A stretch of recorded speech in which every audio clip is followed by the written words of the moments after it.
we are in Washington, D.C., and in Washington, D.C., you run into different people all the time. And yesterday on the sidewalk outside of the White House, I ran into one of the next congressmen from the great state of Arizona.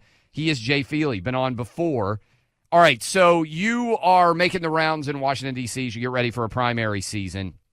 What is it like to go from kind of apolitical, I know you have political opinions out there, to now being a full-bore congressional candidate? What has surprised you the most about the process? The amount of work you have to do fundraising, and I'll be honest, like, it shouldn't be about that. We shouldn't have to raise a ton of money because we want our best people in Washington, D.C. representing our country.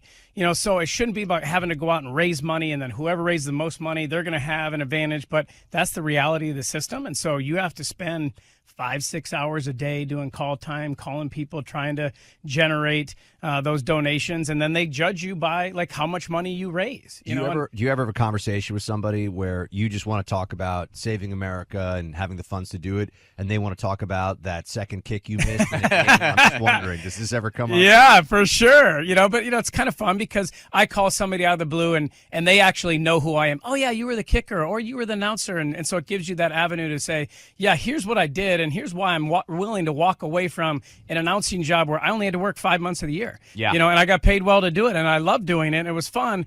But this is how much I care about my country, that I want to walk away from that job, and I want to represent the people of Arizona and D.C. I bet for the most part, this is something that is very hard to do and learn how to do. Ask for money. So hard. Because I hear people who don't. I mean, it's one thing if you're in sales or you're fundraising, things like that. That's a job that some people have. But when I talk to people who have not done politics before, you mentioned it right off the top, the ask for, hey, can you help me? Mm-hmm. How tough is that?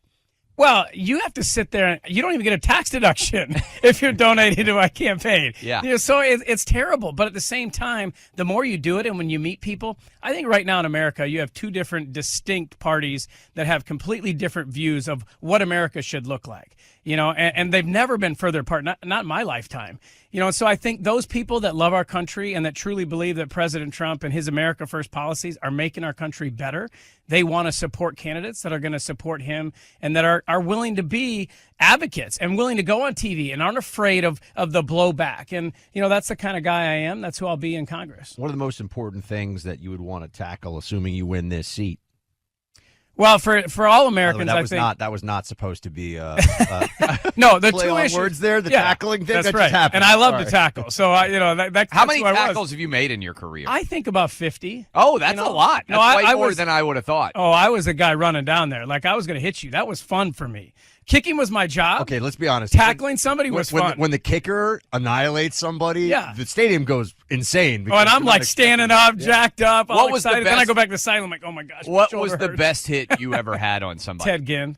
No question. Yeah. So when you hit Ted Ginn and you laid him out, does Ted Ginn say anything when he gets wrecked by a kicker? I had just been teammates, so I wasn't really hitting Ted Ginn. I was hitting Bill Parcells, but like through Ted Ginn because I was with the Dolphins. I led the league in field goal percentage, had the best year of my career, and then Bill Parcells came in. They fired everybody. He didn't like that I was the player rep. He didn't like that I did media. He wanted his kicker to go stand in a corner and not say a word, so they cut me and released me after my best year. Wow. So when I was running down on that kickoff against the Dolphins, the next game I played them, I was hitting Bill Parcells. You saw Bill Parcells' face on Ted Tony Ginn's Sperano. No question. But I literally never broke stride, and Ted Ginn was going out right, and he cut back left, and he cut back right into me. And I hit him and knocked him back about 5 yards, and that was like the highlight of it. Even better than the touchdown I scored, like that was the moment for me. All right, so what are the issues that you would like to address back to the issues. for America? Yes. I think truly the two biggest issues for Americans, it's border insecurity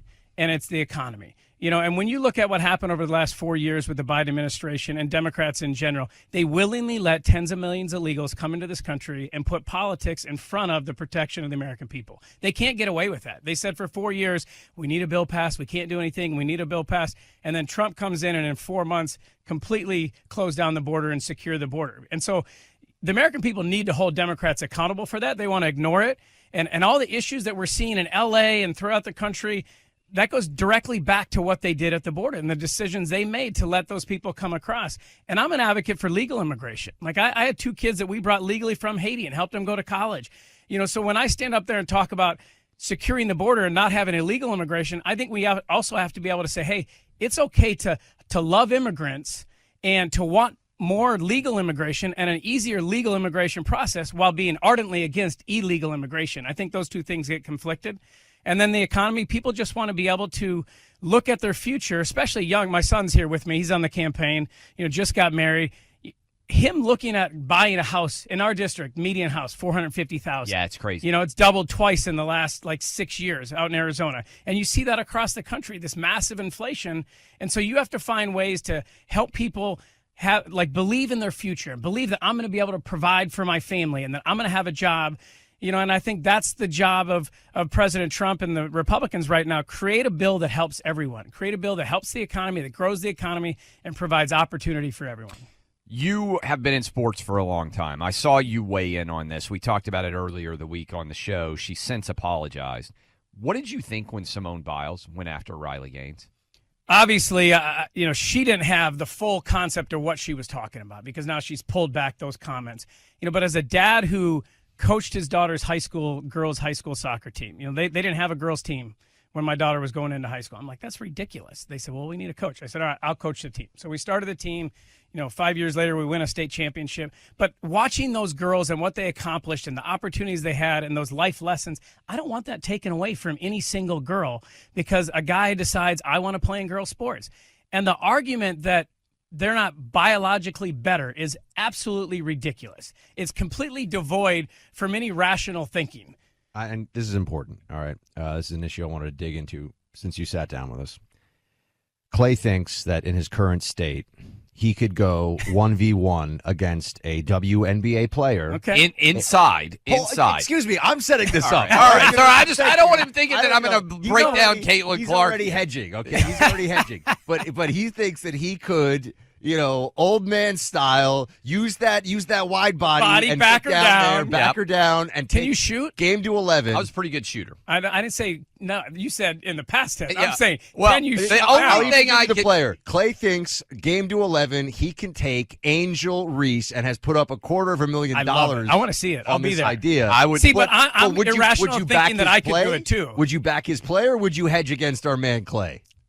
I think I could go and I could take on the women's U.S. national team in soccer right now at 49 years old as well. I think I could go out there and play with them. You probably could. I mean, you could dominate with your. I'm an old professional.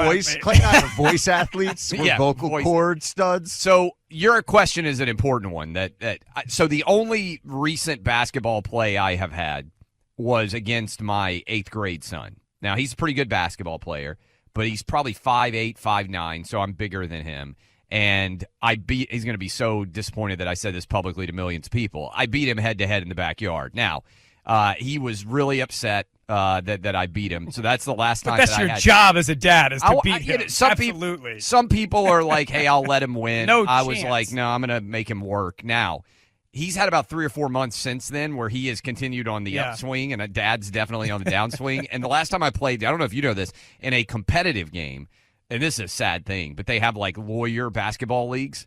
And I played probably 7 or 8 years ago in Nashville. And I do remember, Buck, which is why I'm saying inside, not – I remember being in a defensive crouch and not a great basketball player against me cross me over, and I was like, well, he's going to cross me over. I should take a step to the side so I'm still in front of him, and I just didn't move. Where you have the mind and the body were not aligned. I knew delayed reaction. I knew what I should do. I was like, all right, he's taking me to the right now. He's going to come back to the left, and I was like, I should just step over, and it didn't happen. There are montages already in the heads of the audience where you've seen Rocky. I'm going to be on the bicycle next to Clay, telling him, if he gets this Angel Reese showdown that he wants, I got to train him up. I got to train him up. My 8th grade son's basketball team, they're rising 9th graders now. They're pretty good, and they were like, hey, we will train you.